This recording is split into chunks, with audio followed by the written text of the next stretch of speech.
Welcome everybody to the Keto Edge Summit, where we are dispelling the myths, helping you overcome the hurdles, and empowering you to improve your brain and your body through the ketogenic lifestyle. I'm your host, Dr. David Jockers, and I'm with one of the pioneers in the ketogenic journey, somebody that I've read his books, and he's been a huge influence on so many people in getting this message of the ketogenic lifestyle out to people. This is my good friend, Jimmy Moore. Hey, man. And we're actually hanging out at his in the cave, man as I call cave right here. And so for those of you guys that have some knowledge of Jimmy, this is right upstairs is where he does his podcasts. That's right. And podcasts I personally listen to, like Keto Talks that you do with Dr. Will Cole, who's also a guest in this online summit. You also do Livin' La Vida Low Carb. Yeah, that's my flagship. Right? That's the longest running health podcast on the internet. And when did you start that? 2006. It just seems so long ago. It was like, yeah, I'm a grandpa in this industry. But yeah, 1,350 plus episodes and counting. That one's not ever going anywhere. If all the others go away, that one will stay. Exactly. 1,350 episodes. So now over 11 years that you've been doing that. So amazing. I mean, 2006, I hadn't even heard of podcasts. What they were. Nobody was really doing it in the health realm. Yes. There was no Rob Wolf. There was no Sean Croxton. Right. There was none of the people that you associate with having done this a long time. So truly the grandpa. But I got good at it when nobody was listening. Yes. So that now people listen. Oh, wow, he's so polished. Yeah, because I did it for a long time and nobody was listening. Yeah, absolutely. And so Jimmy's also written some phenomenal books. We've got the cholesterol clarity, and our topic today is really keto cholesterol clarity. We're going to dive into that topic because that's a common question people have with the ketogenic diet. And he's written a great book here. Also the ketogenic cookbook, some awesome recipes in there. We've got the complete guide to fasting. I'm a huge fan of intermittent fasting. We're going to discuss that a little bit today. And Keto Clarity. So this is a outstanding book to really help you understand more about ketogenic diet, how to make it work. And you wrote this with Dr. Eric Westman. Yeah. So you are not a doctor or a healthcare practitioner. Don't play one on TV or the radio either. You're really a layperson, just like, most of society. I try to be as layperson as it can be. There you go, exactly. Share all the good, the bad, the ugly of being a layperson. That's right. And your story is you struggled with weight loss resistance and had tried a whole lot of different programs to lose weight because you were 410 pounds. Yeah. And then you came across the Atkins diet, which, we'll talk about that. Yeah. And you end up losing 180 pounds. Yep, 2004. Yep. Yeah, exactly. And 20 inches on your waist. Right. And so tell our audience, more about just how that happened. Yeah, so I was 32 years old, and a lot of people are like, what's the epiphany moment that made you want to change? Because I was a carb addict and a half. I mean, a normal day would include, and I always get gasps when I give talks in audiences, I always get gasps when I tell them how many Cokes I drank in a day. 16 cans, of Coca-Cola a day. Now, I know that one can of Coke has 45 grams of mostly high fructose corn syrup. Yep. 45 times 16. Alexa. Oh, she's dead. Hey, Jibo, what is 45 times 16? 45 times 16 is 720. 720 grams of sugar. That's 3,000 calories right there. Just sugar. From processed sugar. Coca-Cola. Now, that doesn't count the 2 boxes. You love my robot, by the way. I love it, yeah. 2 whole boxes of, Little Debbie snack cakes. I'd take those Swiss Miss rolls or the oatmeal cakes and throw them, in the freezer for about 15 minutes, give them really hard. And I would sit there and watch television, stuffing my mouth with those things. I didn't think anything about it. I didn't care about what I was eating because I didn't, in my mind, have a concept of, oh, this is harming me. And people are always kind of, really, dude, you thought that was healthy? No, I didn't think it was healthy, but it was normal for me because I grew up in a culture where that was normal eating. My dad used to take my brother Kevin, who's since deceased, and my younger brother Nathan and I to a pizza joint. We'd all get a big gigantic pizza of our own, and we'd have a contest to see who could eat the most. Yeah. And so when you grow up in that kind of culture, And then you go out on your own, everybody's like, oh, you should start eating alfalfa sprouts and know how to eat properly. And I'm like, no, you know what you know. Yeah. And what I knew was crappy garbage. Yeah. I just didn't know that garbage was going to cause damage. That I had some genetic stuff early on. My mom had me via C-section, so I never got the gut bacteria. That's right. From the vaginal birth. And so, I mean, there's so many factors involved that make me where I am today, that I think where I am today is a whole lot better off than had I kept going down that path of crappy garbage. Oh, for sure. And you at your highest, you were 410 pounds, right? Yeah. And so But worse than that, Yeah. on 3 prescription medications. Yes. I was on high blood pressure medication, high cholesterol. I had respiratory issues. I was wheezing, so I had the Advair, and I was sucking that into my lungs. And so I had all these medications. And so when I lost the 180 in 2004, more than anything, I lost all those drugs, and I've never picked up another drug again. And I think that more than anything is what I'm most proud of. Everybody likes to focus on weight loss, but I love the health gains so much more. Absolutely. And what was the turning point? What finally? The epiphany moment. Exactly. Where So you I were was like, getting there a while ago I don't with the want to story. live like this anymore. So it was in the fall of 2003. I had a series of events. I was a public school teacher here locally, substituting, and I was writing the lesson on the board. It was a 6th grade English class. And I remember in the back of the room, right there, I can still hear that boy's voice. Man, Mr. Moore's really fat. And I was like, whoa. Yes, kid. Said the pudgy little 6th grader, by the way. And of course, I turn around. The whole class is laughing their head off. And I start laughing to keep from crying. And I was like, yeah, I am. And thank you for stating the obvious. But what to do? That was always the question. Yeah. And then I was at, my church is like a mile from here. And we had like a fall festival. And they had a rock wall. And I saw all these kids and adults going up and down like Spider-Man. I'm like, I can do that. I was having a cognitive dissonance of where I really was at that point. I didn't know. Yep. I thought it was maybe 330 and it ended up being 410. So in that state of mind, when I try to do the rock climbing wall, I can't do it. And I'm going, what is going on here? And so it wasn't until my mother-in-law, God bless her, gave me a diet book for Christmas. That's a laugh moment because mom-in-laws are notorious for like, you need to lose weight so you can take care of my daughter. And she was no different. And so it was Dr. Atkins' book, though. Yep. And I read that book from cover to cover between Christmas and New Year's of 2003. And I went, this guy is whacked out of his mind. Eat less carbs. How am I going to have any energy at all? Eat more fat. He's a cardiologist, Dr. Atkins, and he's telling people to eat the very thing we all know clogs arteries and will give you heart disease. But I thought, you know what?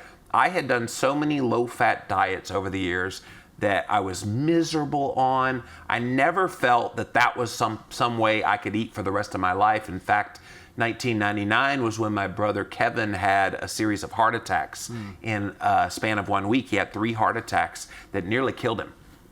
And eventually did kill him at the age of 41. But he was 32 when that happened, and that was in 99. I went on basically a no-fat diet. I willed myself to not eat fat for about 10 months. Lost, significant amount of weight, but I was miserable. I was angry, and of course, I binged and gained it all back within a few months. And in my mind at that point, it was such a dangerous position for me at that point. In my mind, I thought, if that's how I have to eat for the rest of my life, I'd rather be fat and happy than to have to eat that way and be miserable. And I hear that all the time. Yeah. And so there's no way, had I not found Atkins, which then turned to kind of a paleo real food approach, which then turned to keto and periods of intermittent fasting and extended fasting, had I not found that, I wouldn't be here today. I'm fully, I have no doubt in my mind I would not be sitting here talking to you here today. Yeah, because you were 32, 410 pounds on 3 medications. Yeah. And how old are you now? I'm about to turn 46. Yeah, so you're 46, you're significantly healthier than you were at 32. Still have extra weight, and I don't hide that. Yeah. I tell people all the time, come live in this body. You'll see what it's like. It's not easy. Yeah. It doesn't mean the diet and the program I'm doing isn't working. Yeah. It means there's some underlying source of inflammation, some underlying unresolved issue there that I'm constantly, that's why I keep interviewing people. Right. I'm trying to find answers for me. And that's the secret to my success is people are like, oh, I love your podcast and you interview so many people. I'm like, I do it for me. Yeah. And if in the process of doing it for me, you get something out of it, great. But I do it for me. Yeah, exactly. Exactly. Because you're learning and you're a student of Right. this. And really, ultimately, I mean, as a doctor, I have a clinic and we call it a practice because even though I'm working with people and I'm considered the expert, I'm still learning. You know, I'm still going through that process. Yeah. And so, you started with the Atkins diet, got great results. Yep. Okay. And, you know, many people are familiar with the Atkins diet. Can you talk about the differences between an Atkins diet and the way it was originally taught and the ketogenic diet? Well, here's the interesting thing. When it was originally taught, when he came up with it in the early 70s, I was just being born at the time. It was closer to a ketogenic approach. Yeah. Because his approach at the time was 20 grams total carbs that eventually turned into net carbs in the newer version, in the 90s version. And then the 2008-ish version, whatever it was, that the new Atkins for New You came out after he died, they even made it even more. And so it's like, oh. But the original was 20 grams total carbs, and then, you know, putting the focus more on the fat for satiety and keeping the protein not too much. Then it morphed into, well, just have all the fat and protein you want. And in Dr. Atkins' mind, he thought, okay, people will gravitate to the fat because it tastes better. But what he forgot was the 1980s brought on the fat phobia. Right. So when people heard low carb, they thought, well, if low carb is good, low carb, low fat must be better. And so they cut the fat, they ate more protein, and they didn't get the results they wanted. And they were hungry and they were craving and they couldn't figure out why. So the big difference is you got to eat more fat on a ketogenic diet. And it's not that Dr. Atkins didn't have that in his plan. You could do an Atkins version that would be keto, but it wasn't explicit like keto. Keto, in Keto Clarity, we tell you fat is essential to your satiety. When you replace the carbs with fat, that's your new energy source. Yes. So you have to replace it with the fat. And then the protein can be detrimental in excess. Isn't protein essential? Yes, it is, but not to the degree that we're eating it. You know, chicken breast with broccoli isn't a ketogenic meal. Definitely not. It's a low carb meal, absolutely. Maybe if you put a little butter on top of the chicken breast, but even still, that's a big bolus of protein all at one sitting. You know, you're looking at, like, for example, I'll give hard numbers for me. I'll eat about 25 to 30 grams of total carbohydrates in a day. Pretty darn low. Most people can get away with 50 or less and be ketogenic. So that's total, that's including fiber. Total. Wow. And I've changed my position on this. I used to be a big net carb person. And I've actually found out where the net carb nonsense came from. It actually is a fellow low carb guru who wrote Protein Power, Dr. Michael Eads, actually came up with that concept when he was writing his books. He wanted to give dieters more flexibility. So he said, just subtract the fiber and get the net effective carbs. Well, what happened was all these companies saw, we can subtract. So they subtracted fiber, they subtracted sugar alcohols, and then you got this whole nonsense of bars and shakes and all this stuff that, 2 net effective carbs. And the Atkins company is the worst at that. I mean, since he's no longer around, nobody's keeping them accountable. Right. I am, but nobody on their team is keeping them accountable. So, you got to count total. And it's not that the fiber is necessarily a bad thing. I want you to eat the fiber, but I think you play numbers games when you start trying to subtract. So I say total carbs, so 25, 30 grams of total carbs. Obviously, some days it's a little more than that, especially if it's from green leafy vegetables. I don't worry about that. If it's from an avocado, I don't worry about that. It just keeps me honest about my carb tolerance. So then protein is somewhere around 80 grams. If I'm flipping that tire in my backyard back there, I might bump it up to maybe 95, 100 grams that day, just to get a little more glucose in the system. And I don't mind that. I think that's a good way to do it. And then the rest is fat to satiety. and not just any old fat. I pick, preferential fats as MCT oil Yes. and butter and coconut oil and lard and avocado oil and macadamia nut oil. These are all the healthy oils that are out there. Stay away from the vegetable oils. Right. They may have that obnoxious American Heart Association heart health symbol on it. That's your cue to avoid that product when you see that, because they buy into the low saturated fat, high carb diets that are just making us worse and worse in our health. Yeah, and that, you and I are similar in that. It's like, hey, I tell people, you want to get about 50% of your fats from saturated fat. You want healthy saturated fat because they're so stable inside the cell. Your body is about half 50% saturated fat, and the other 50% kind of a mix of mono and saturated, the omega fats and all that. So you want to mimic what your body uses as fuel. And people don't think about that the vegetable oils, your body sees it as a foreign object. So if you're cooking in canola oil, which is like the worst. Everybody and their mama thinks canola oil hung the moon. Right. Or corn oil or any of these other mazola. All of these people are just like, oh wow, they're heart healthy. They're heart healthy in people's minds because they're lowering cholesterol, and they do one really good thing on your cholesterol panel. They actually will lower the LDL-C. But what it does is it eliminates all the healthy LDL, which we can talk about that in a minute.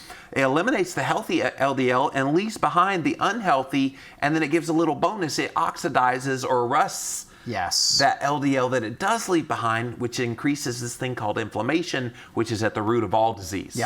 And that's really where I want to get into next too. So perfect. Segue. You're great with this, right?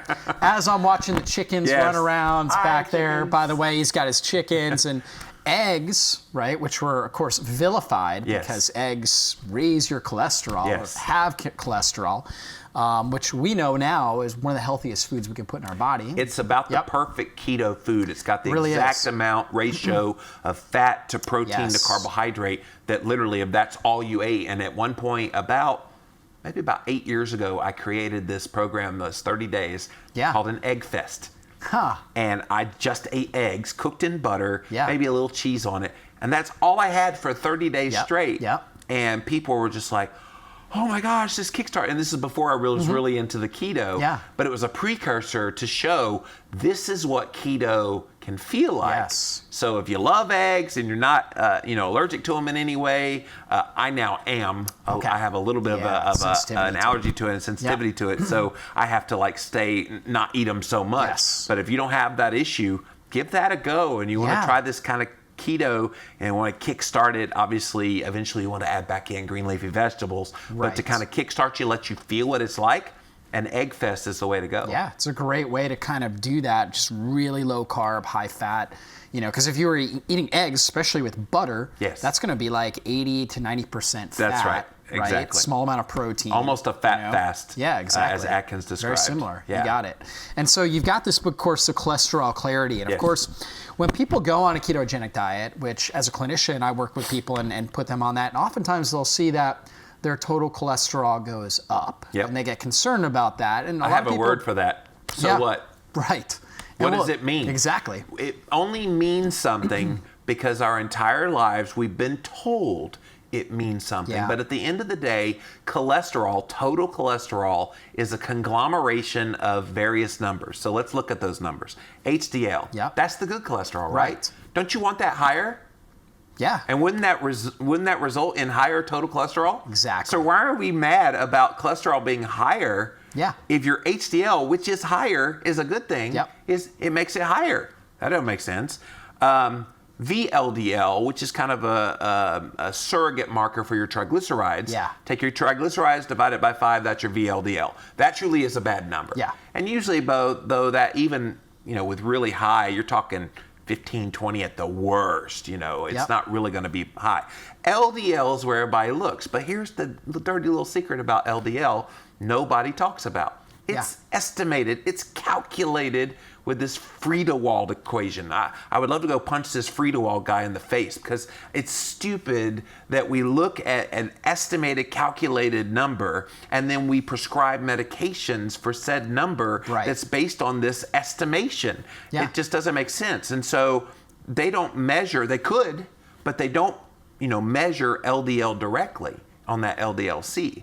So it's why I'm a big fan of doing more advanced testing. Yes. So we got various ones out there, the VAP test, which I'm not really a fan of, but it's a particle size test. But the NMR lipoprofile test, which is up in North Carolina, north of us here, Liposcience, and I think they do a fabulous job of looking at the total number of LDL particles, what the size of the particles makes a big difference. and it makes a huge difference. When you go keto, that small LDL particles, they go down. And the vegetable oils, that's what we were talking about a while ago. When you eat the vegetable oils, it's eliminating all the kind of large, fluffy, buoyant ones that are pretty much benign in heart health, and at least behind those really bad ones, and it's those bad ones that penetrate the arterial wall and lead to inflammation, lead to heart attacks and death. So and so for the viewers, there's a type of cholesterol pattern. It's called pattern A. And pattern A is these large, buoyant particles, and the benefit of that is they're rich in fat-soluble antioxidants. In fact, one of their main responsibilities is bringing things like vitamin A, vitamin E, vitamin D, vitamin K, these fat-soluble nutrients to the cell membrane so we can have stronger, healthier cells so our body can repair. So vitally important, yet they're lumped right into the same category when we just look at overall LDL as the pattern B, which are the small dense that you were referring to. And the small dense don't have the fat-soluble antioxidants. And so the actual particles themselves, just LDL, it's trying to do a job. It's like a truck trying to bring cargo somewhere. And so if we were to just count the amount of trucks and say, well, there's 100 trucks out here, you know what I mean? As opposed to looking at what trucks actually are carrying precious cargo, you know what I mean? And put a value on it, we're really missing the big picture. And so that's what we've got to get back to, is understanding these particle sizes. And we got to understand, why would the body increase LDL? I think that's a key question too, is actually asking that question. And I have asked that question when I was writing Cholesterol Clarity. I've always had elevated cholesterol. Yes. Always, my whole life. It's been well over 200, probably 250-ish when I was younger. It got over 300, even close to 400 as I got older. And I kept asking around, what's going on?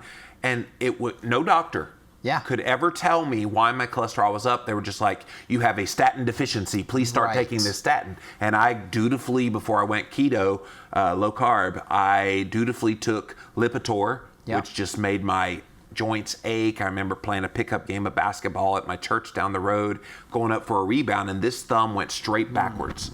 And just the ligaments in there and the joint just got so weak and I go to the ER and he's like, you're taking a statin, aren't you? And what? And so that was the first time it was on my radar screen that, wow, these things are doing real damage to me. And so, people won't get the truth from their doctor. I had to go to a dentist. Really? And the dentist is like, dude, you've got a lot of inflammation, because I had root canals that had been done. Exactly. You have underlying inflammation where these places have gotten infected. Let's clean those up. So I go to a holistic dentist over in the neighboring town. It cost me an arm and a leg to get it all fixed, but I get all that fixed, and within 1 year, my total cholesterol dropped by 100 points. Now, what would my medical doctor do? Take a statin drug. Would it have fixed the inflammation? Maybe a Band-Aid fix, because we do know that statins, that's the way they work. They do lower inflammation, but there's better ways to lower inflammation with less side effects. Ketogenic diet, for example. Absolutely. And so dropped 100 points just from getting that fixed. I got the mercury amalgams taken out as well, put the safer material, as little things like that. And if you have a thyroid issue that's out of whack, that's going to mess with your total cholesterol. So I think we've put cholesterol in a box and said, if it's this, then this. If it's over 200, then you have a statin deficiency and you need to take a statin, rather than, why is it higher? What is it doing? And one of the analogies I think is just a great way to think about cholesterol is, in relationship to inflammation, is, let's imagine my neighbor's house over there is on fire. That's inflammation. And let's imagine the firefighters who are just down the road come to the scene of the fire. They're the cholesterol. So the cholesterol is putting out the fire of inflammation. But what happens when we take a statin drug? We shut down that fire station. Then this fire station over here, we shut them down too. And then there's not a fire station anywhere close to here that if my neighbor's house gets on fire, it's going to burn to the ground. Well, guess what? That's exactly what inflammation will do to you if you have low cholesterol. Trust me, I'd rather have high cholesterol at this point, lots of firefighters to put out the fire, than to watch my neighbor's house burn down. And in this case, with inflammation, watch you have a heart attack, watch you have some kind of a cardiovascular event because you didn't have the cholesterol to protect you. Yeah, it's so important. And even the Framingham Heart Study has shown that 40% of people who have heart attacks have cholesterol lower than 200. There was a study we put in Cholesterol Clarity that they actually looked at one hospital, and it was like thousands of entries of people that came in with some kind of a cardiovascular event, and over half of them had cholesterol under 200 milligrams per deciliter. And so if you go into your general physician or cardiologist and your cholesterol is lower than 200, they're giving you high fives, they're telling you your cholesterol is awesome, everything looks great.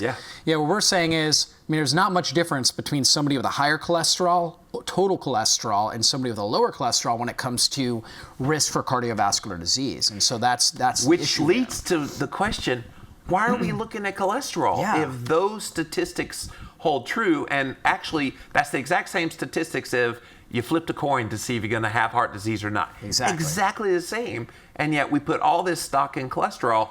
You ask most people, what's your cholesterol? They know a number. They've got their number, and you ask them what their triglycerides are. They don't even know. But they know their total cholesterol because they've been told to care. I wish we could have people know their triglycerides, know their fasting insulin levels, know their blood sugar levels, know HSCRP, which is a key inflammation marker, know those things, and you're going to know so much more about your health than that total cholesterol will ever tell. That's great, and let's talk about that, because there's this term, the terrible triad, okay, that we use. And so, like, if somebody were to look at their lipid profile, they just got a standard lipid profile, what would a bad lipid profile look like, or something that's showing, hey, you've got chronic inflammation in your body? Just a standard lipid panel? Yeah, just standard lipid profile. Well, I would think the first thing that would jump off the page is if you have a triglyceride level well over 200. I mean, the range on there is 0 to 150. Well, guess what, guys? That's not the right range. The right range is under 100. And the optimal range is under 70. So, number one, we can talk about ranges. Ranges, and keep in mind, ranges are of sick people. I don't know about you, but I don't want to be in a range of this is what sick people are. I want to be in optimal show zone. Me the healthy people, as Dr. Cole would say, the functional range of these health markers. So I always tell people I can tell if you're cheating on your ketogenic diet if your triglycerides are over 100. And if they're over 100 and you don't think you're cheating, I want to watch you because there's something going on that's making it go over 100. So that's a key marker that if it's over 200 and definitely over 300. My wife Christine had 300 back in her carb eating days. She used to have Skittles and M&Ms and Dr. Pepper and didn't think anything about it. Drive it up. And then we had it run. It was like 294. I'm like, honey, you know what you got to do. And so we put her on a just low carb at that time. And within 6 weeks, it went from almost 300 down to 130. Nowadays, it's in the 50s. And so she's rocking it.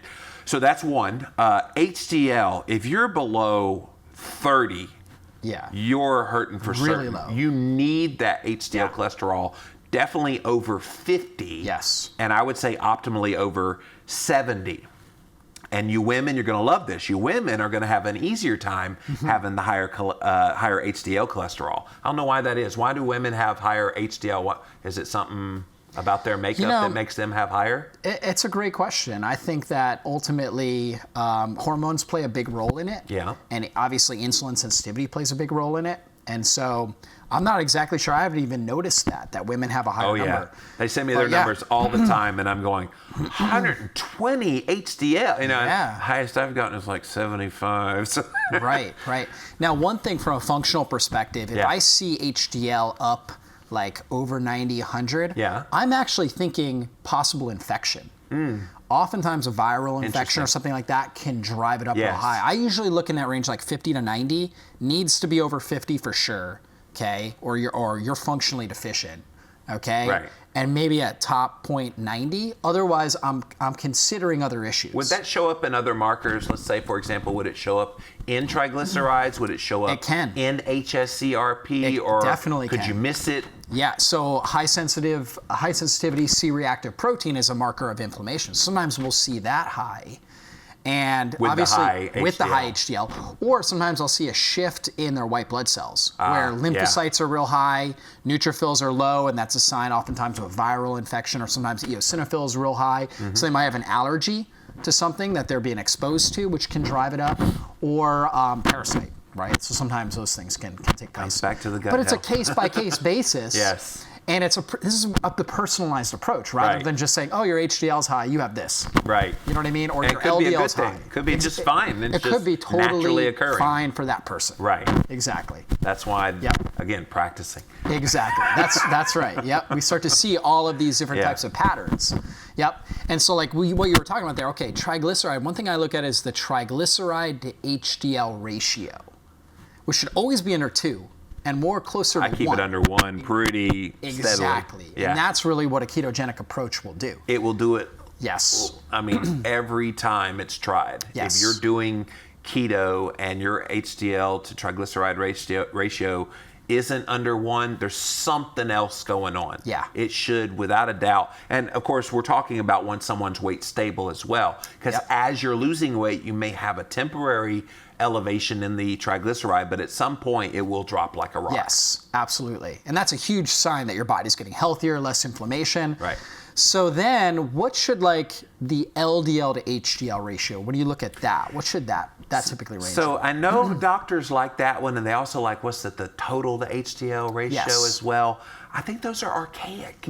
I don't Yep. think they give you as much information because, again, the LDL we're talking about is LDL-C. Right. So again, you're Total. getting that calculated version. So I'm not a fan of Yeah. those because I don't think they give you any useful information. Triglyceride to HDL ratio, and then having the LDL-P number, Yeah. which I know the liposcience people say try to keep under 1,000, but we really don't know Yeah. what that means. Mine's been as high as 3,500. Right. But then the small is under 500 of that. And that's the more important thing. And, Right. and really when we look at, so, you definitely can get an NMR, right? And it's not very expensive. Okay. No, a couple $100. You can $200 actually do it. There's a lot of online, like if you don't want to go see Yeah. a doctor, I'm so frustrated Yeah. with my doctor. He's like a mile down the road. I had to You fire can him. order it online. You can Yeah. order it online through any lab test now. I use this one called privatemdlabs.com. And so, I mean, there's so many places you can do it. Check your state Yep. because not all states allow these things. But Yep. here in South Carolina, they allow it, and Jimmy Moore Yeah. takes advantage of it. Yeah. Because you just have to know where you stand. Right. And that's an important number. If for some reason you're not able to get it, or you just haven't gotten it yet, but you did get a lipid profile, just basically a standard lipid test, Yeah. you can just look at that triglyceride can HDL extrapolate, ratio. yeah. And off of that, if you are close to 1, we can pretty much extrapolate and say you're in that pattern A, Pattern A. large, Yeah. buoyant, That's right. very protective right. molecules. Because again, the LDL is not the problem, it's oxidative stress. Yes. And if the LDL doesn't have this antioxidant protection, it's very vulnerable to that oxidative stress. Yep. And so if those triglycerides are really high, like you talked about, Mm-hmm. now we're gonna have those small, dense LDL particles that don't have the antioxidant protection. And because of their size, they can slip into the endothelial wall and just kind of get stuck there and just beat up by inflammation in the Yes. body and create plaque. And So here's kind of a poor man's way to kind of see where you stand. Yeah. Get a standard lipid panel, dirt cheap. Everybody Exactly. can run that $30 Yep. out of pocket.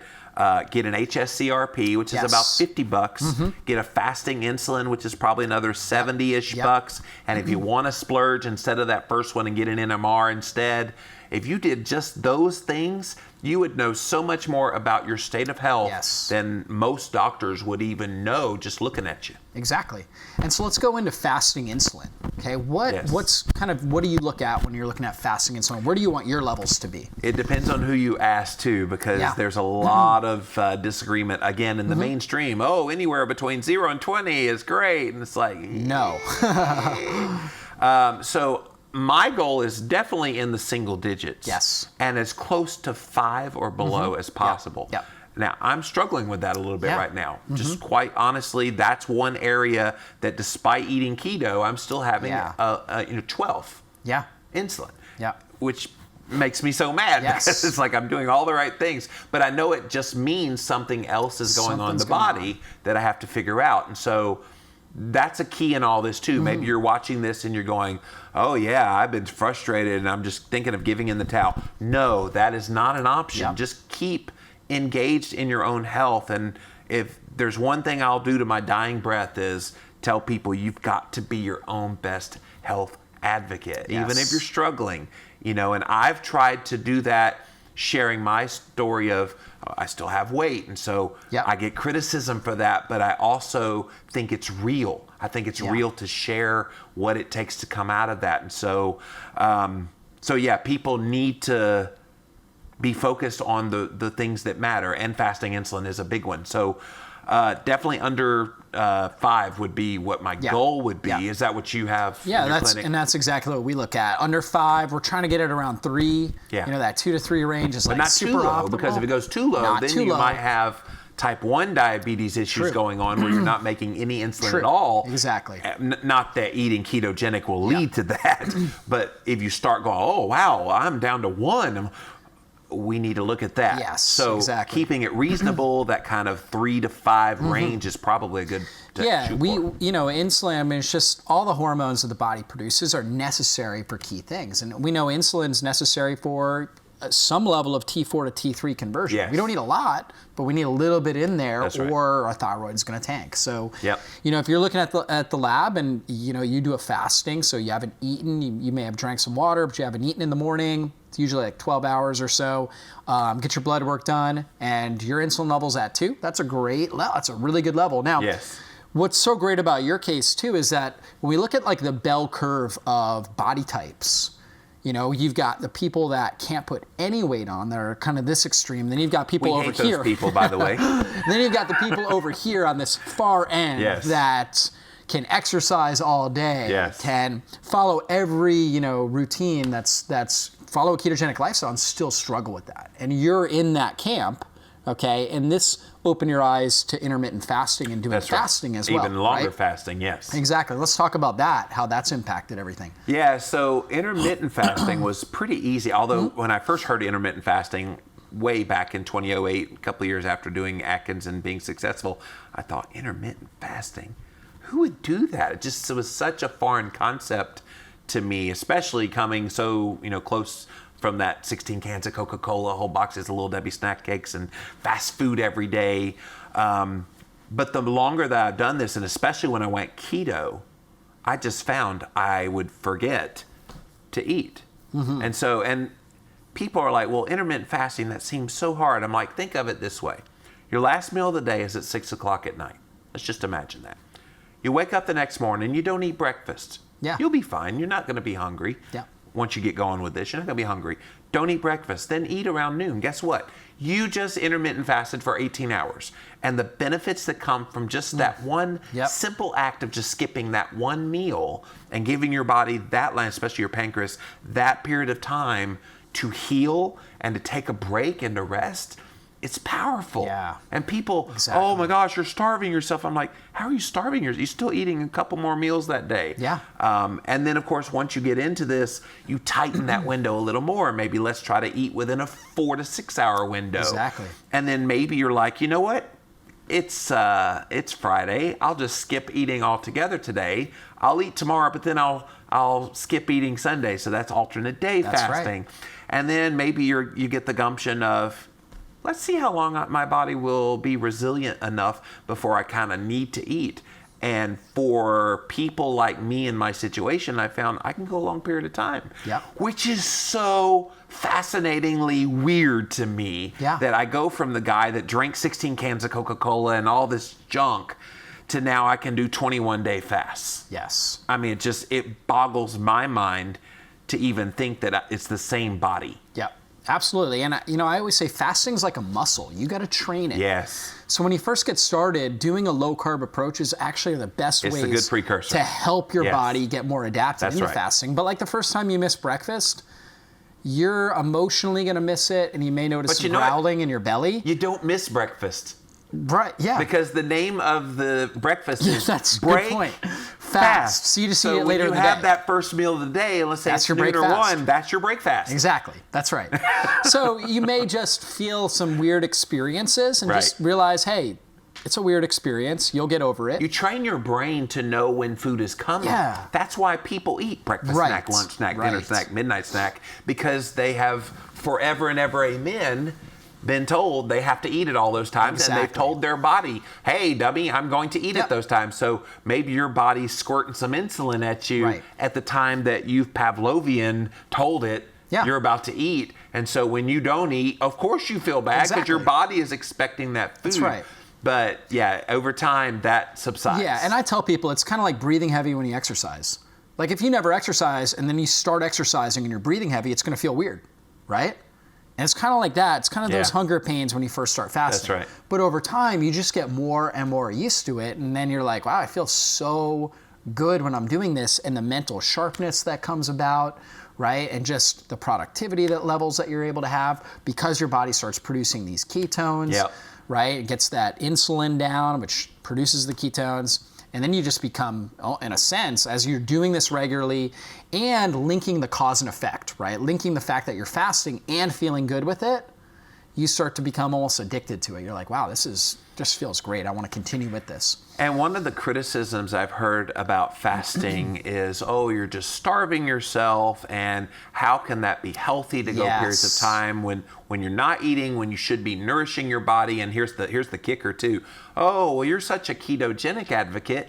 Isn't ketogenic good enough? And for most people, Yeah. Yeah, and I would even say ketogenic is fed fasting. Right. That's kind of a way to Fasting, think about it. mimicking diet. That's right. And so when you eat a ketogenic approach, it does the same kind of metabolic effects in most people, non-insulin resistant people. Yep. They're going to get a lot of the same benefits that you would if you didn't eat at all. Yeah. Whereas people with insulin resistance like myself, we have to add in the physical fasting element to the Yes. keto, and they go kind of hand in hand at that point. But it's not that keto failed, it's just that keto plus fasting for people with insulin resistance Yes. is such a healer. Yeah, and you wrote this book, The Guide to Fasting, which is a fantastic book with Dr. Jason Fung. And I believe he works with diabetics, right? Oh yeah, That's kind of he's his- a kidney specialist. Yeah, kidney and specialist. His and main so he people. got really excited Yes. about helping. A lot of his patients had type 2 diabetes. Yes. Well, kidney disease didn't just pop up. Yep. It came as a result of the diabetes and the obesity and the insulin resistance. Probably all the the most things we're talking about. stressful thing on our kidneys is blood sugar imbalances. Yes. And so the kidneys just become massively damaged by insulin resistance and all the oxidative stress that plays a role with that. So when you're seeing people that are, on dialysis or with kidney failure, most likely there's a blood sugar component to it. And so he was working with these people. Yes. And so, yeah, he's been very vocal about trying to help diabetics. Yes. And fasting has been the way. And, Yep. and it's so interesting. He started as kind of low carb keto, but then he thought, it's easier. And this is so weird too. It's easier to get people to not eat than to try to give them some formula of eat this Yeah. way, have more fat. Oh my gosh, that's going to cause heart disease. Oh, and so he had to explain all this stuff with keto. Now he's just just don't eat. Right. Just don't eat for a Yeah. period of time, and you'll see results. And Exactly. it's worked. Yeah, absolutely. And this is really what our ancestors did. I mean, they didn't always have access to food. So it's really an They ancestral didn't call approach. it fasting. They called it, Yes.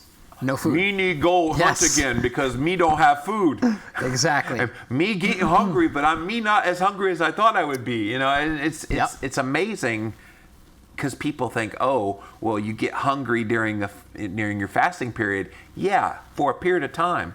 But like any pain in the body, and this, Yep. you've seen this with people, they have chronic pain. Like I've got sciatica pain, Yeah. and I feel it throbbing every once in a while. But that first time I really felt it, it was just so intense. Now it's like, okay, I know it's there, Yeah. but I kind of have been able to manage it. And it's the Exactly. same way when you're fasting. your first time you do that, oh my gosh, I'm so hungry. But if you ride it out a little bit, then you're like day 3, 4 going, wow. Yep. I feel like I just ate and I haven't had anything in 3, 4 days. Yeah, absolutely. And you've gone, what, like you said, 21 days? 21 days, 3 Yeah. times now, yeah. 3 times, exactly. And so for myself, I'm on the other end of the spectrum. Like growing up, Yep. I was always the skinniest kid in class. We hate Couldn't you, by the ever way. put any weight on. But I'll tell you, on the other end, right, people that are extremely thin, Yeah. like I've lived my whole life trying to gain weight, trying to gain muscle. And so the idea of fasting. Show you how. And even if I drank 16 Cokes a day, Right. I would be skinny fat, right? Meaning that I would have no Yeah. muscle, I'd have no energy. You'd be sick to I'd your develop stomach, too. diabetes and cancer, right? But at the same time, I found that fasting was the best way for me to maintain my muscle mass and Interesting. maintain the weight that I wanted. And when I was eating 3 meals a day, Yeah. okay, my body started to atrophy a little bit. Wow. Because again, it's different for different body types, but I got more catabolic. My body would break down. I wonder what role when you're fasting and the muscle preservation. We actually have really good studies Yeah. about this. This guy named Anssi Meninen did a really good study where he found the presence of ketones actually Yes. is a muscle preserver. Exactly. And so I'm wondering Stimulates if those blood fasting, leucine levels. Yes, Yes. yes. That branched chain amino acid. So I'm yes. wondering if it's the boost in the ketones that Yes. come because you'd get higher ketone levels quicker than someone like Yes. me. When you fast, it probably would take less than 24 hours and Yeah. you'd have a huge boost in Yep. ketones, whereas it takes me about 3 days to get that huge Right. boost. That's why you have the muscle preservation. I believe so. Yeah, I believe so. I believe what happens is research has shown that basically, when ketones go up, insulin drops down, that blood leucine goes up, and leucine tells the body preserve muscle mass, preserve lean body tissue. Why? Because you think about our ancestors, when there were times of famine, they needed to get stronger. They needed to do more extreme activity in order to kill an animal or to somehow get the food that they needed. So to me, it makes perfect sense. You just made me think of a song. You picked a fine time to leave me, Lucy. Sorry, I couldn't resist. I had to sing on your show. Hey, man. why not, right? Exactly. Add it all in. So I I'm had to, looking at shake it up a little bit. the chickens back here. Oh, yeah. Yep, absolutely. So let's talk about some of your favorite, so we talked about fasting. Yeah. Okay, let's talk about some of your favorite ketogenic foods. Okay? Bacon. Bacon. Just kidding. Which That's you what do everybody talk- exactly, gravitates to. that's right. Well, actually, my wife Christine loves bacon, and so we get that really thick cut bacon, and she loves that stuff. But yeah, I mean, I'm not. I love it. I love all of it. Yeah. I think the ability to add fat, like real, Yes. whole, natural fats to your food, I think that's going to be such the revelation for people if they give keto a go. And as people are giving keto a go, it's become more mainstream now. I think as people add fat back, they'll miss sugar less. Yes. And see, what happened was when they yanked all the fat out of all the foods in the 1980s, which I was a child of, Yep. and my mom bought in hook, line, and sinker to, they had to add in sugar to make it taste somewhat decent. Yep. And so now we're stuck with all these people that think they need sugar. They think they need that hit. What their body is actually trying to tell them, their brain is telling them, you actually need more fat. And so eat more fat. And I even tell people that now. They're like, oh, I'm so sugar addicted. You're not as sugar addicted as I was. I promise you, 760, right, Jibo? So 760 grams just from the Coke. And so you're, if you eat fat, you squelch that desire for the Yes. carbs. Yep. And so it sounds weird, but take like a slice of like cheddar cheese, a little block of cheddar cheese, and put some grass-fed butter on it and stick Yeah. it in your mouth. So good. Zaps Exactly. the carb craving. You got it. It really does. And people are like, well, no, I want, whatever X carb is. And I'm like, no, you don't. Yeah. Do that trick. And every person that's ever tried that trick has always gone, wow, I didn't have the hunger Right. or the craving anymore. Yep. And yeah, that's the power of adding fat back in. So I love all the fats in the Yes. foods that you can eat. And I think if people just did that one thing, and with cutting the carbs, everybody Yeah. and their mama would be doing this. And healthy fats, avocados, Right. grass-fed butter, Yes. coconut oil, coconut products. That's right. Right? Olives, olive oil. Yes. Yep. All that kind And of the stuff. fish oil. Eggs, for the like you were healthy heart. talking about. Yep. Yep. So yeah, really. All really, the above. And absolutely. if you've never had it, it's expensive, but macadamia nut oil. Yeah. Unbelievable to put on salads. Unbelievable. If at a low heat, you cook with it a little bit. It's amazing. It's almost butterish. It's so good. Yeah. Have you ever had macadamia nut oil? I have, yeah. It's really good. Has there any fat you haven't had that you wish you tried? Isn't me interviewing him now? Yeah, good question. Sorry, my instincts have kicked in. I don't think there is. I think I've tried all of those. I mean, I'm a huge fan of grass-fed butter, and you think about grass-fed And butter. lard, of course. Yeah, and so think about the grass-fed butter. It's just so conjugated linoleic acid in there. So much fat-soluble retinol. Yeah. You know, we hear about like getting vitamin A from Vitamin carrots. A and K, yeah. Okay, but honestly, the vitamin A you get from a carrot is not very bioavailable, and your body's got to try to convert it over to retinol. Whereas grass-fed butter is not that carrots are bad necessarily, but that fat-soluble retinol you get in grass-fed butter or pasture-raised eggs like you've got right here, so vital. Cod liver oil or something along those lines, right? Yes. So yeah, and you put butter, and it's like this idea of, you know, eating chicken and broccoli, right? The kind of the bodybuilder diet, this high-protein diet, which so many people go on when they're trying to lose weight. It works when you're trying to cut.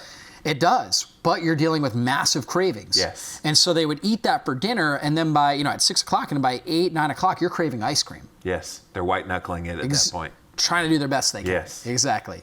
And so there's so many people that go on this sort of a diet because they read about it, and they're just struggling with those cravings. Whereas if you were to take like half a stick of butter, or if you're a bigger person, even like a whole stick of butter, and add that, maybe cut the size of the chicken down in half. Yes.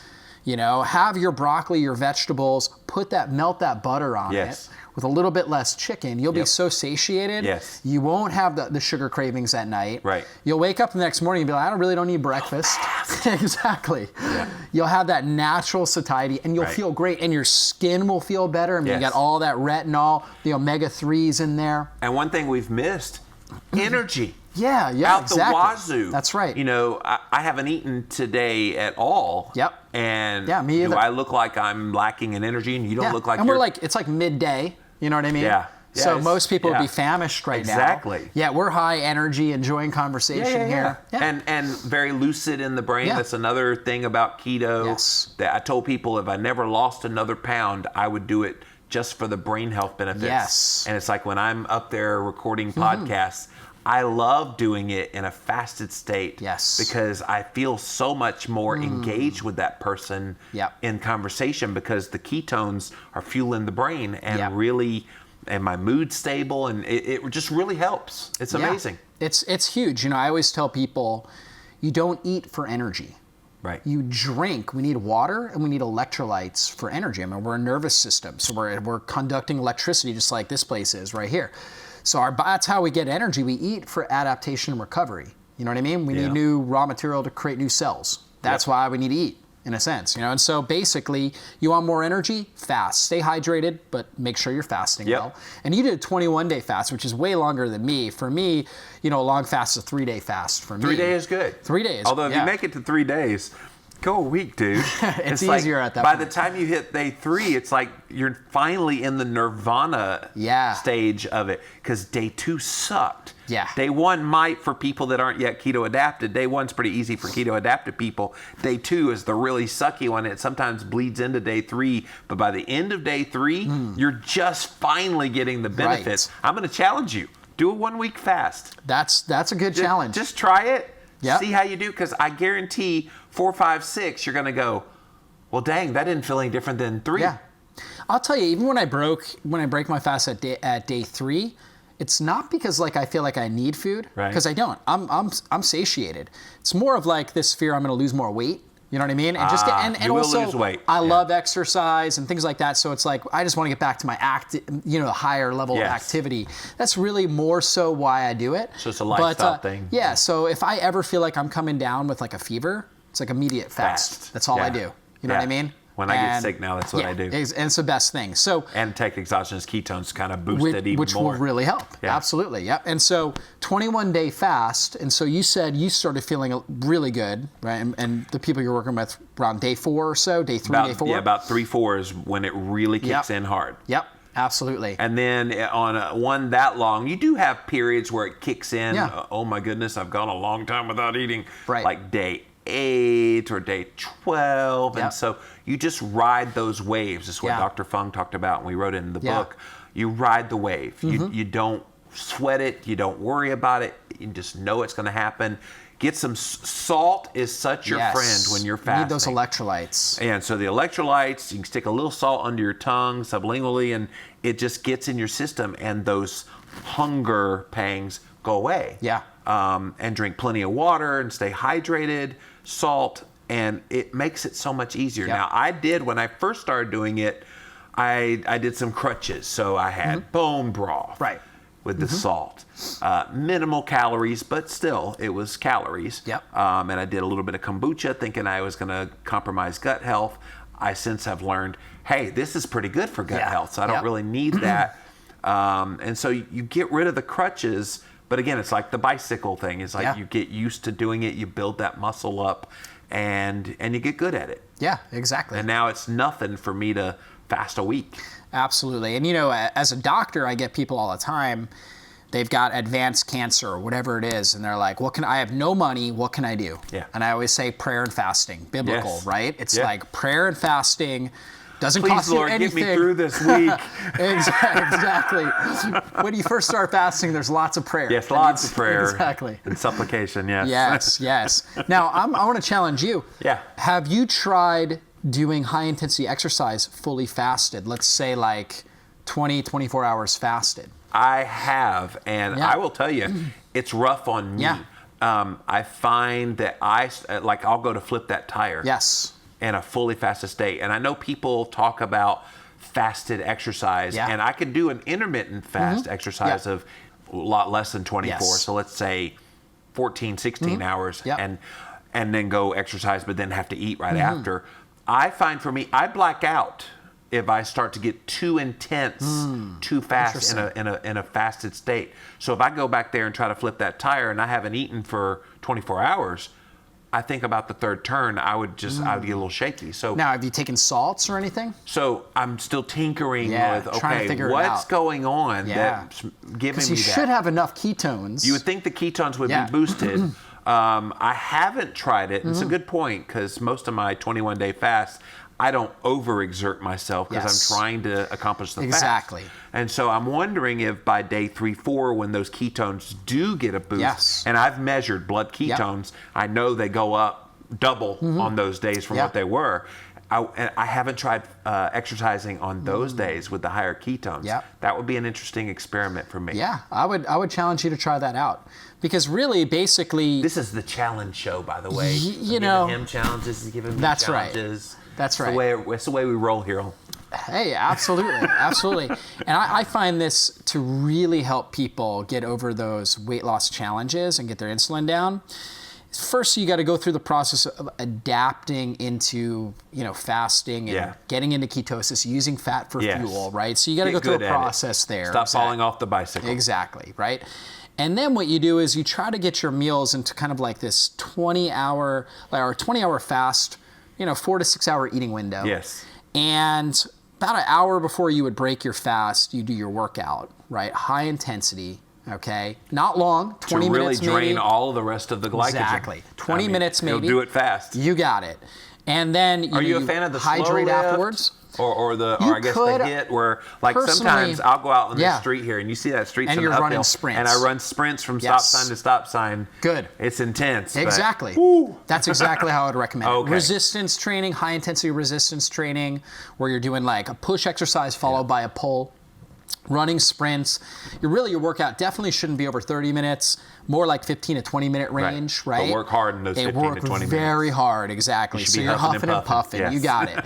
And when you do it fully fasted, like I know for myself, it's almost like the longer that I fast in a certain window, I would say within like a 24-hour window. So if I ate dinner at 6 p.m., and then I wait till like 3 or 4 o'clock in the afternoon the next day to work out, I'm actually stronger and perform better than if I were to work out at like 9 or 10 o'clock in the morning or earlier in the morning.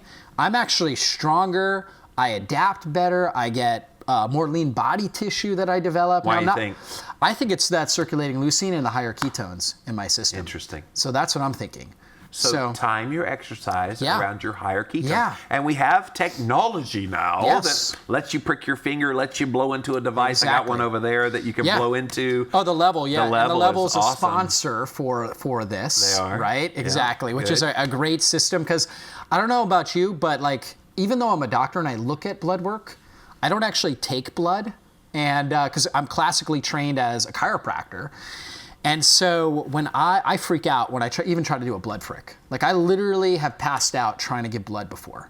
So I had Wamp. So with the breath ketone, so I tell people to take blood work, but I personally freak out. Now, I've given blood and I've done blood pricks, but it's hard for me.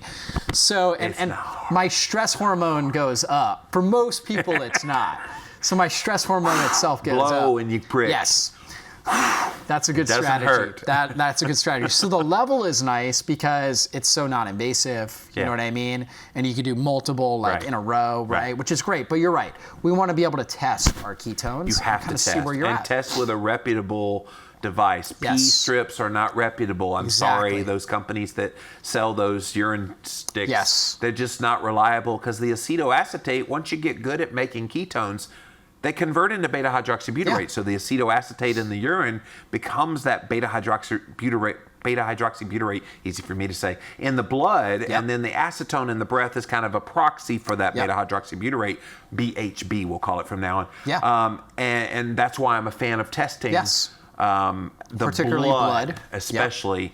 Just so you know, at least for a period of time, people are like, well, that's expensive, and there's less expensive ways to do it now, but it's not forever. It's just to give you the trend. I did it every day, morning and night, during my N=1 of keto that I wrote about in Keto Clarity, and then sometimes every hour on the hour. So I got pretty good at knowing, like, I can probably predict what my blood ketone level is like right now, just on feel, because I've done this so long. Of course, I'm fasted, so I'm probably about a 1.3 right now, and I know that. And I'm good with that, and that's perfect. And it's a form we call basically biofeedback, right? So you've got enough feedback by about your biology that basically you understand how it feels when you're in certain metabolic states, and that's pretty much what you've done there.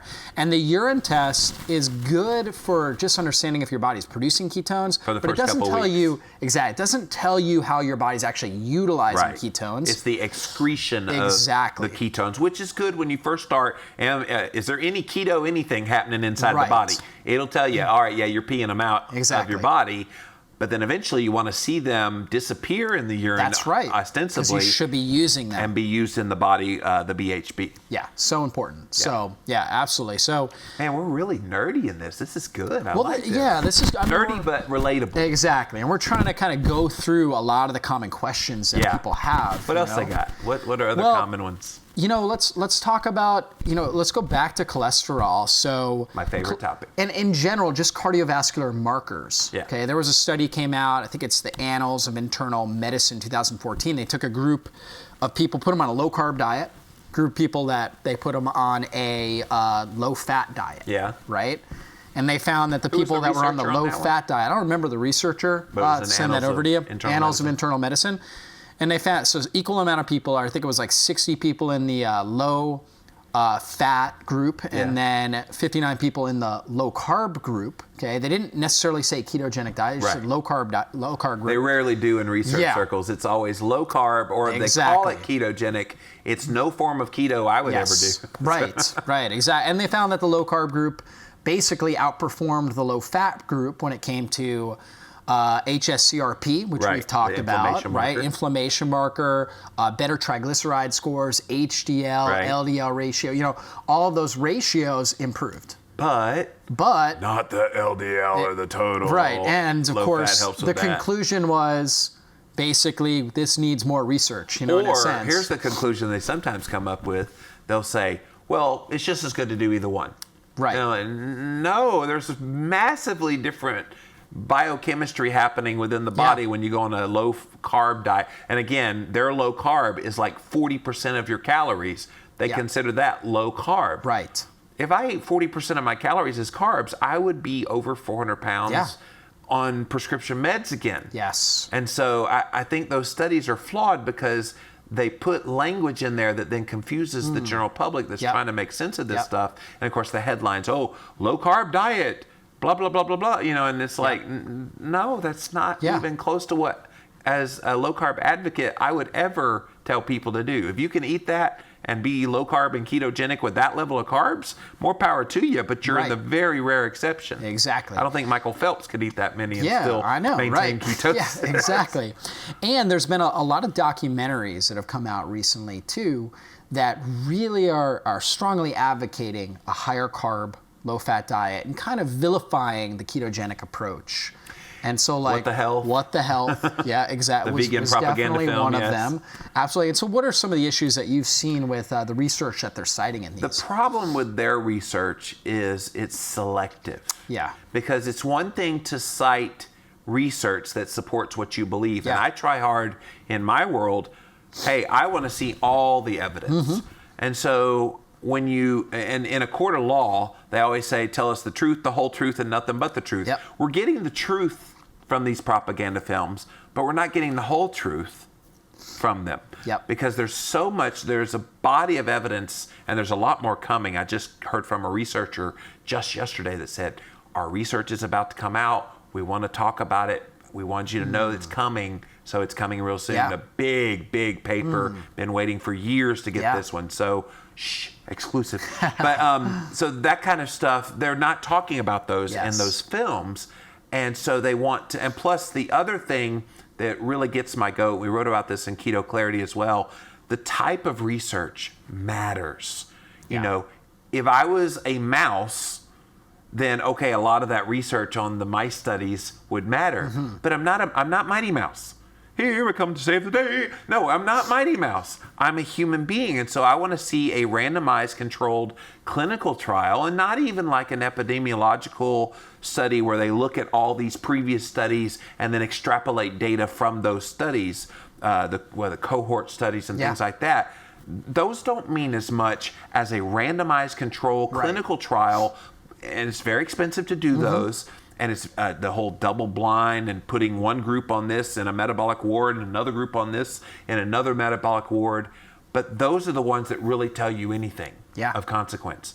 And so I'm just not a fan of the way the research world has treated low carb, because they're not showing the whole picture. And especially in these propaganda films like What the Health, which I did a whole rebuttal to on Keto Talk. I listened to that, which was excellent. And so, and I had to watch that film like 8 times to get all that information. And like, wow, how many times can you lie in one documentary? But they did. Half-truths, I should say. But half-truth to me is a lie. Yeah, absolutely. And when we talk about rat studies, I mean, there's a lot of rat studies out there that show a lot of efficacy and dramatic changes using a ketogenic diet. Right? And I would tremendous amount of studies coming out. To stay consistent in my position, I would even say that those don't mean anything, but they give us a good hypothesis by which we can do the randomized controlled clinical trials. Well, we've seen it replicable many times in mice studies. Let's do animal studies and the bigger animal studies closer to human beings. Was it pig is pretty close to a human, and then try it in humans. Because if you're getting replicable results in the animal studies, that's the time to try it in a randomized controlled clinical setting for humans. Absolutely. Well, Jimmy, this has been a tremendous interview. I feel like we just started talking. It's like we've been jibber-jabbering how long? Well, we could just go on and on and on. We're in the man cave. We're hanging out in the cave, man. Exactly, that's right. Let's make you root for the Cowboys, you Giants fan. He's Cowboys, I'm Giants. We're in the same division. Yes, exactly. So we go head-to-head a little bit with that. But that's right. But Jimmy, this has been such a privilege and an honor to have you on here. And thank you. If you weren't familiar with Jimmy before this interview, I mean, he is really a pioneer in this whole idea. And this whole idea of ketosis, low carb diet has really got it out to the mainstream public in a great way. And so, Jimmy, how do people? I tell people I was keto when keto wasn't cool. Exactly. That's right. So I first even came across the word in 2011. Yep. I was already doing a low carb diet. Yep. I called it the healing diet. Yes. Right? It is a healing diet. It is That's a good. healing diet, and it Now you heals have a the name for it. cells at the cellular level. And I started reading about ketogenic diet and this and that, and started jumping on that and started using it with people and seeing great results. And as I was researching and whatnot, I found Jimmy and his podcast and whatnot. How do people find out more about you and get access to some of the great books that you have? Yeah, I'm pretty easy to find. LivingLaVidaLowCarb.com Yep. is the website. But if you just Google Jimmy Moore, like the first 2 whole pages is all my stuff. Yeah. All my books are available wherever books are sold. Amazon, of course. The Cholesterol Clarity, Yes. Keto Clarity, and Complete Guide to Fasting. I actually did the Audible audiobook. When you're a podcaster, yeah. people want to hear your voice. Right. As if this voice isn't obnoxious enough on my podcast. Now you get to hear Moment of Clarity quote, Dr. David Perlmutter.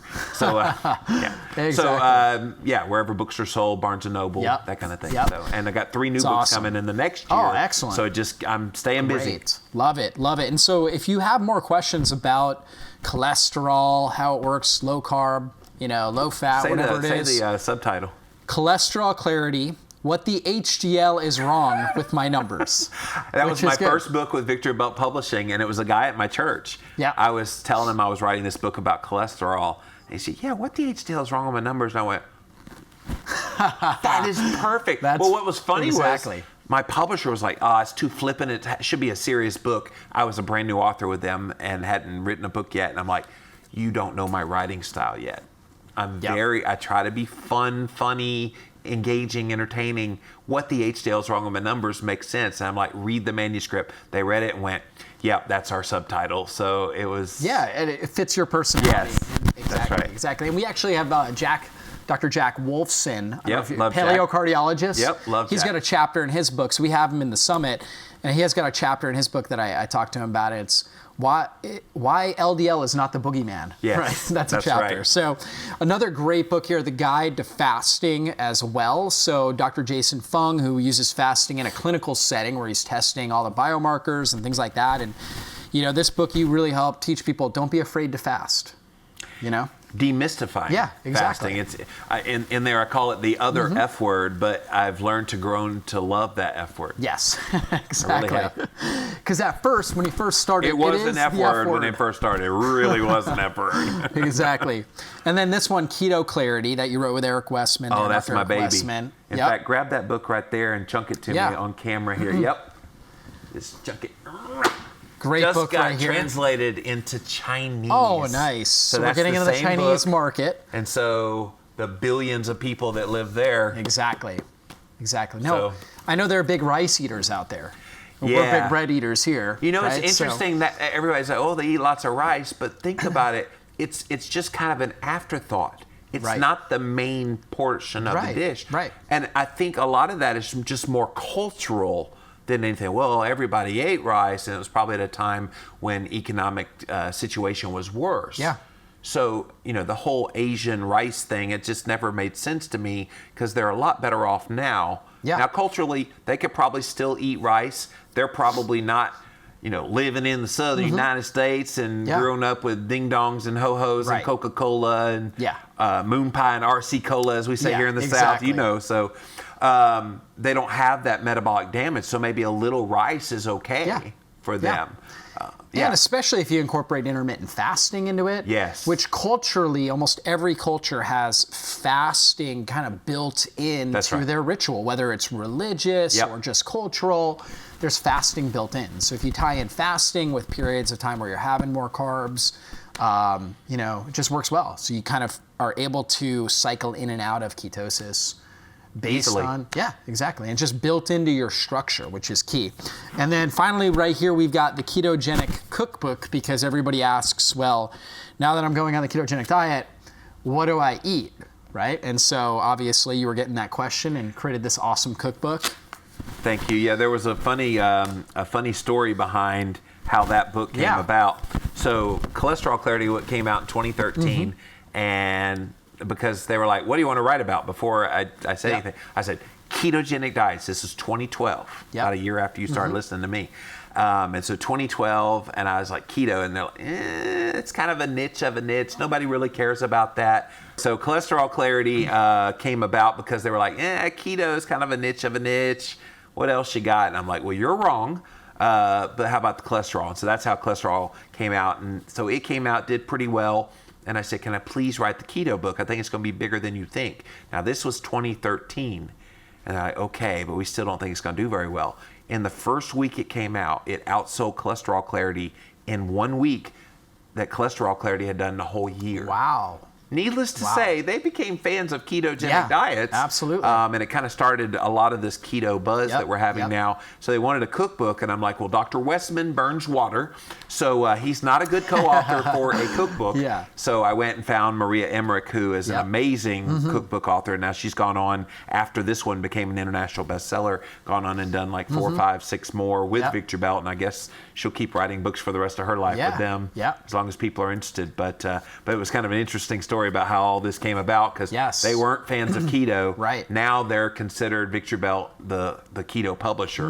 They're doing all the big keto books, and 2 new keto books from me in the next 6 months. So it's pretty cool. Awesome. Well, thank you so much for getting this great content out and really help educate people on, you don't have to be afraid of low carb, fasting, these types of strategies, and you're just consistently putting out this content on your podcast, which are excellent podcasts I listen to personally. Thank you. And so I just want to thank you for, like you were saying, hey, you've got a degree in public policy, for really helping to start that wave and shift when it comes to healthcare policy. And to me, it's about passion. I mean, I tell people the moment I lose the passion for this is the moment I stop. Yeah. Not stop keto, but stop kind of being a proponent and out there vocally.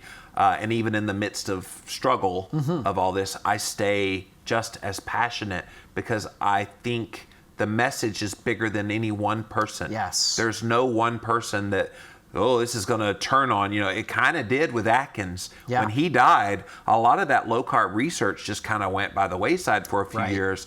And I see keto now as so much stronger, because it's not predicated on any one person. Yep. If I was to go away, it would still carry on. If Dr. Westman was to go away, it would still carry on. Same with Jason Fung. We're leaders in it, but we're not. The movement isn't predicated on us, any one individual. Exactly. And so, and I think what you're doing with this summit and the work that you're trying to do to get it out there, we're all working together, and we're going to see a lot more people come on board. Also, in the midst of that, we have to be careful of the shysters that are coming in just to make money from this. So it's why I try to remain vigilant of, okay, here's the real deal. Here are people that you can trust. Here are people you probably should stay away from. Absolutely. Well, I want to acknowledge you for, again, being a pioneer and a leader in this, and sharing your story and inspiring, literally at this point, millions all around the world to make this step, even in change China. their lifestyle in China, now getting the message out into China. Yes. Absolutely. We actually have another best-selling author in Japan who wrote a ketogenic book, Very Dr. nice. Isaac Jones, in this. That's cool. So we're making it worldwide. Yes. And thank you for being a wonderful guest, having an awesome conversation with you, you. and inviting us into the man cave. You can hang here. out in my cave anytime you want. That's right. Well, keto talk, fasting talk, eat ketogenic foods, that's what it's all about. And so, if you're the listener, are getting value out of this interview, then I want to encourage you to consider owning the entire Keto Edge Summit for yourself. So that way you'll have all the bonuses, transcripts, videos, everything you need to really go through this ketogenic journey the right way. If you do that, we would be so honored, and we will see you in a future interview. Bye, guys.